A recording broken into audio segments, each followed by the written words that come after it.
m'appelle Adrien Penso, j'ai 32 ans. J'ai créé Atelier Penso il y a 3 ans maintenant. Je trouvais pas le sac que je voulais dans le commerce, donc j'ai décidé de le faire de mes propres mains.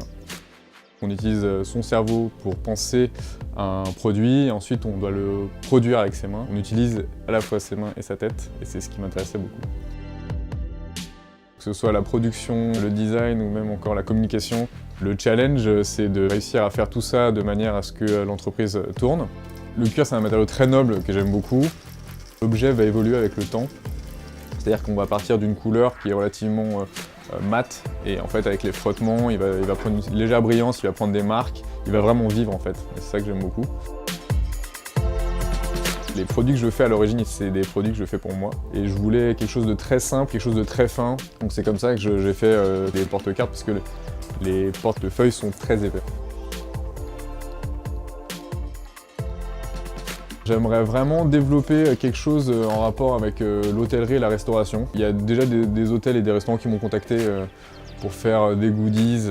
L'avantage c'est que ça serait du sur-mesure pour des entreprises.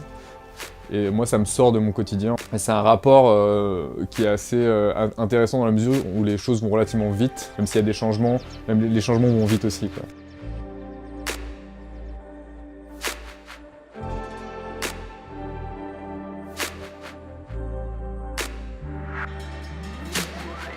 En fait, je suis libre de faire ce que je veux. C'est-à-dire que si je veux me lever à 10h, je me lève à 10h. Par contre, si je dois travailler jusqu'à 23h un dimanche, je vais aussi le faire.